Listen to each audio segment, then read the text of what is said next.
Wanna know how to fix Mobile Legends can't enter the game?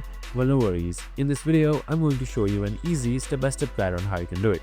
It's a simple and under a minute, so let's get straight to it. Now, first, simply open up your Mobile Legends application right here. And now once you have opened up your application, make sure you check if you can or not. So if you can't, just simply head towards your Play Store and make sure you have Mobile Legends updated. So if you don't, you can just simply update your Mobile Legends. We have also created a video on how to do it, so make sure to watch it.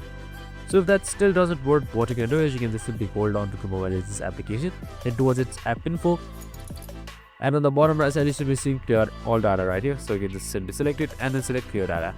So once that is on, your cache or data should be cleared, any box should be removed, and you should be good to go. And that's it. Super simple and easy. I hope this video helped. If it did, make sure to like, subscribe, and continue with us for more of these videos. See you in the next one.